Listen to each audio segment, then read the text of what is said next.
It will be a very, very bad move to not sentence this man to the ultimate under the guidelines of which he's convicted. I'm telling you. You play around with that probation thing and give people another reason to look at this whole system and say, hold on, bro.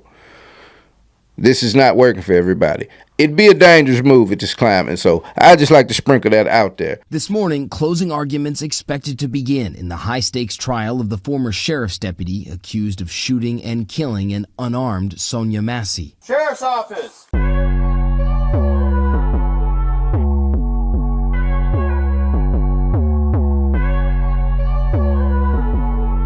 And straight like that, we back, man. How y'all doing out there in TV world, TV land? As I always say, I hope you're doing well, doing swell, man. As for me, I cannot complain, me, myself, and I.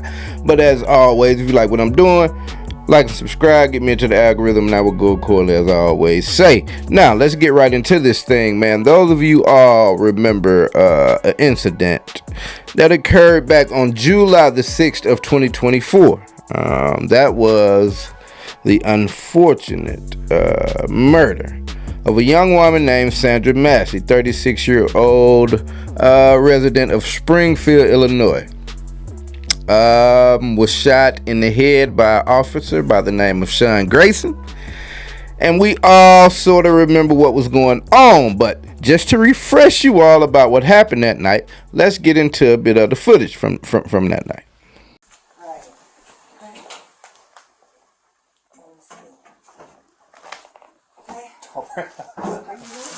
Huh? Where you going? Away from your hot steaming water. Away from my hot steaming water? Yeah. Oh, I rebuke you in the name of Jesus.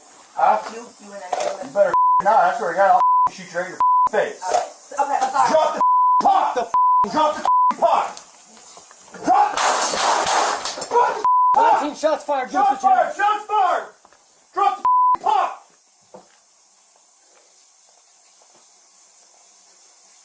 Bring EMS now. We got a headshot wound to the female. Headshot wound to the female. 1078.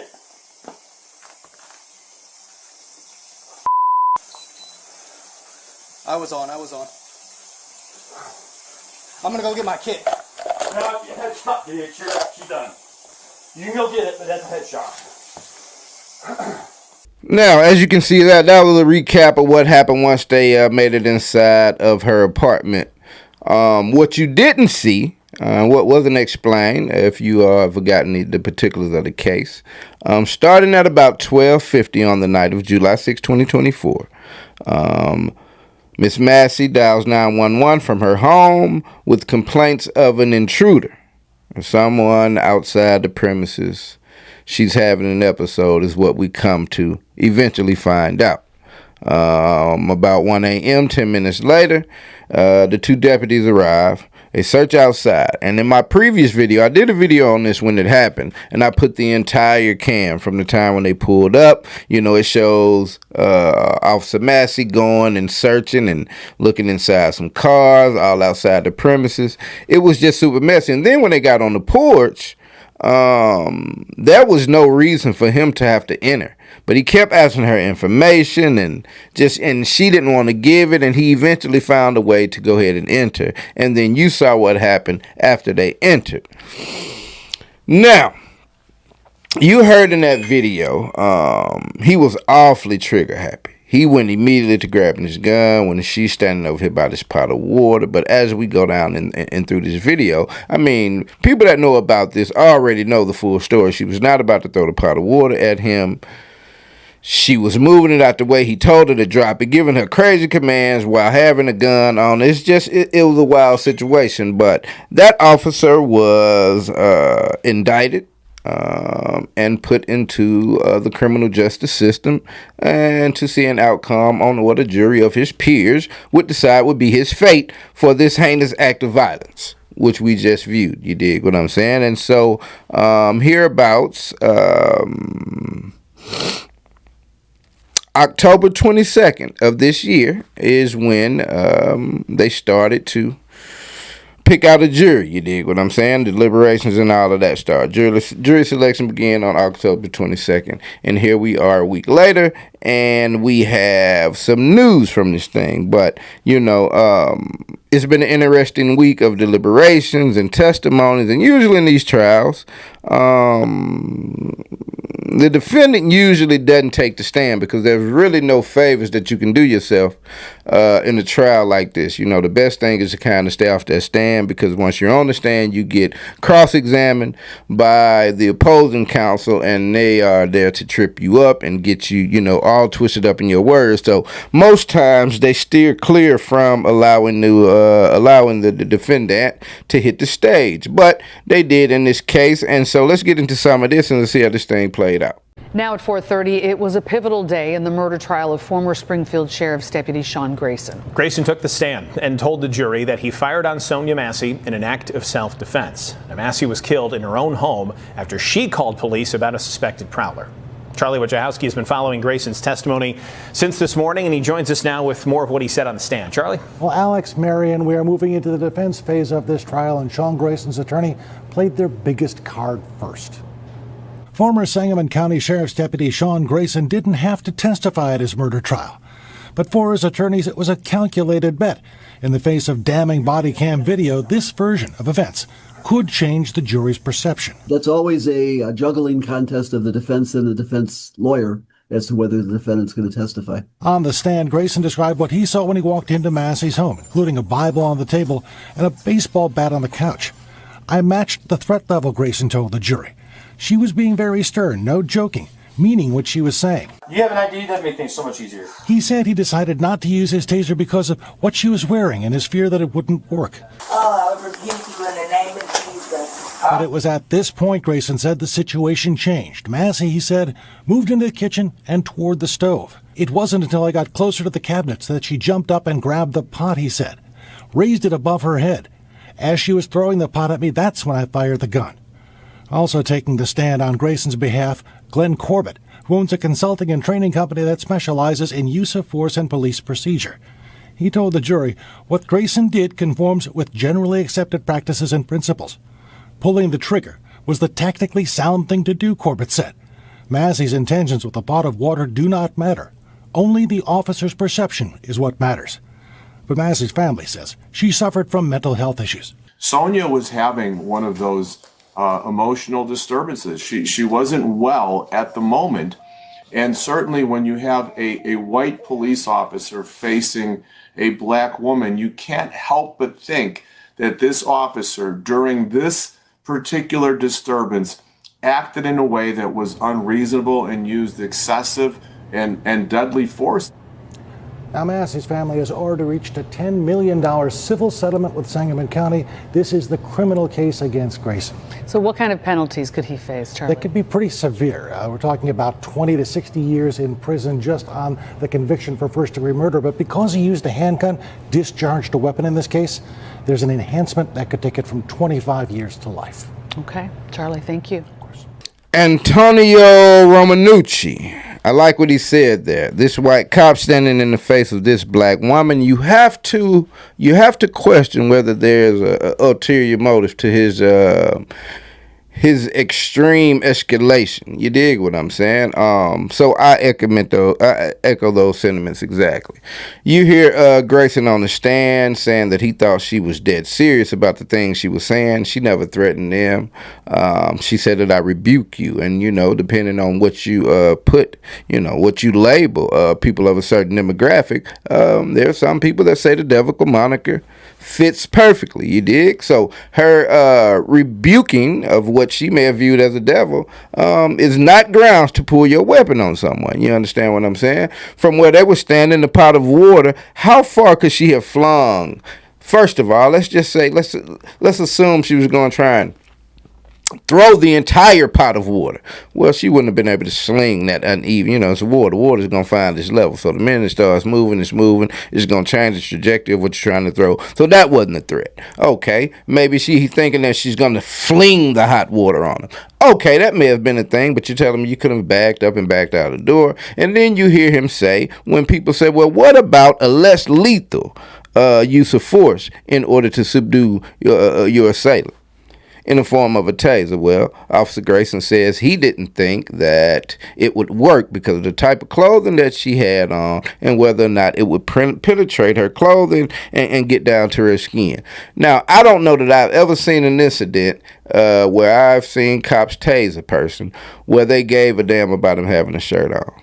Or the shirt being tight, or what have you. So his instinct to go straight to his gun was absolutely an abuse of force, excessive force, most certainly. But you hear Glenn Corbett, who I would like to also extend a FU to Glenn Corbett as well as Sean Grayson. Glenn Corbett said that his use of force was totally textbook. Well, again, I'd like to say F Glenn Corbett and everyone who loves that gentleman. And so that's where we are. They let him hit the stand. He said what he had to say. They turned it over to a group of his peers. And let's get an update on what they thought about this whole situation. We have breaking news in the Sean Grayson murder trial. There is a verdict. The former Sangamon County Sheriff's deputy has been found guilty of second-degree murder. It took the jury almost 11 hours of deliberations to come to the decision in the shooting death of Sonya Massey. Our Brandon Morano is live at the courthouse in Peoria. Brandon, give us the very latest. So, like you said, Sean Grayson has been found guilty of second-degree murder, not guilty on first-degree murder. Sentencing has been scheduled for January 29th in Sangamon County. Now, I want to tell you about Grayson's family and Massey's family entering the courtroom as before the verdict was read, rather. Grayson's family could be seen praying and almost hyperventilating in the courtroom before the verdict was read. Massey's family could be seen with tears streaming down their faces and holding hands before the verdict was read.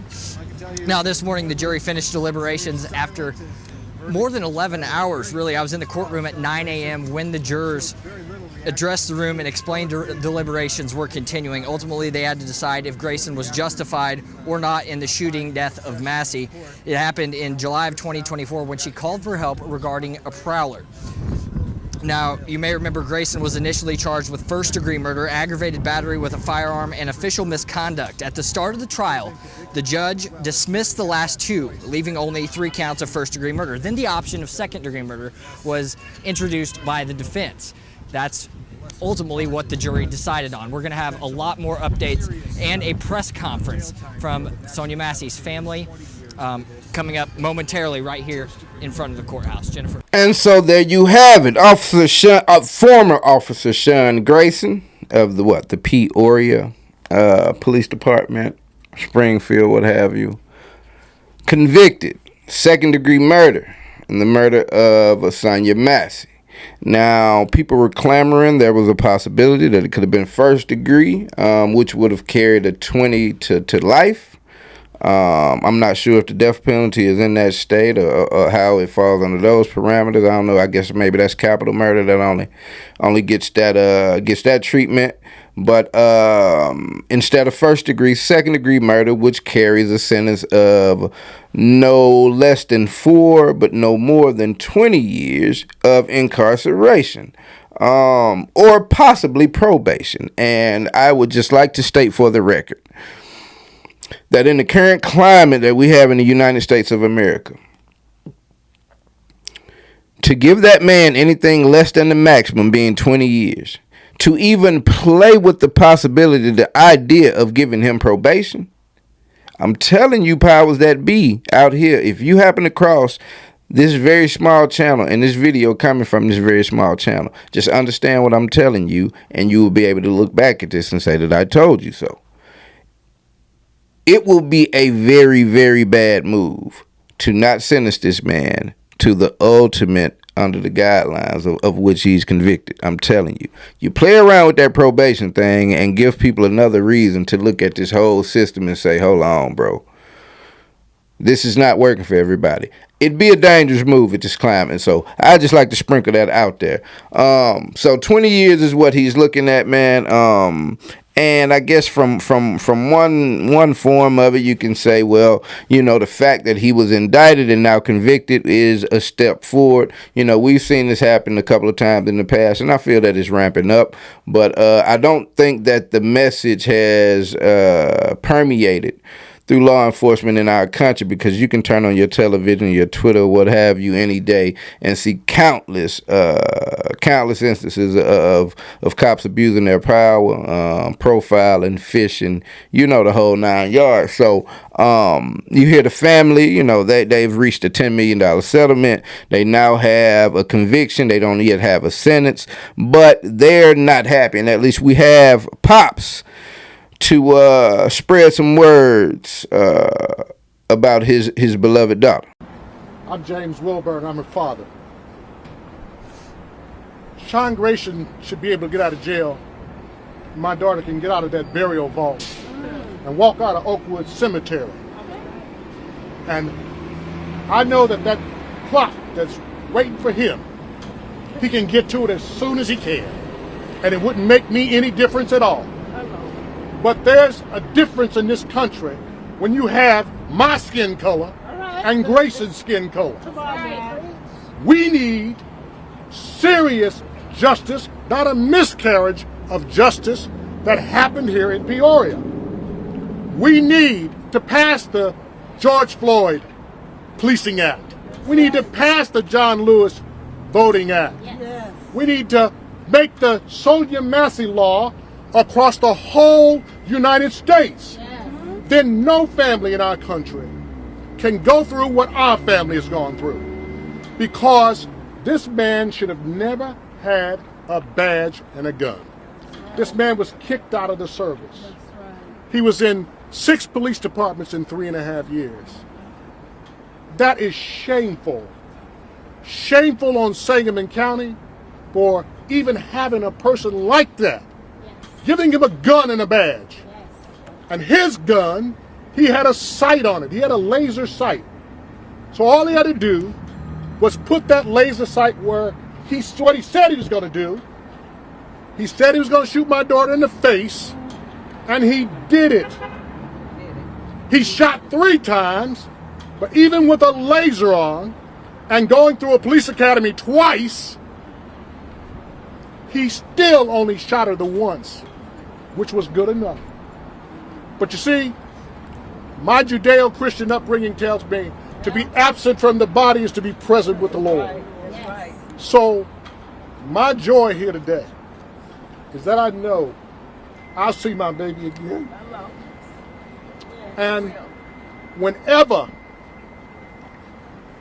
the sun opens and Gabriel blows that horn, we're going to leave here and I'll see her again.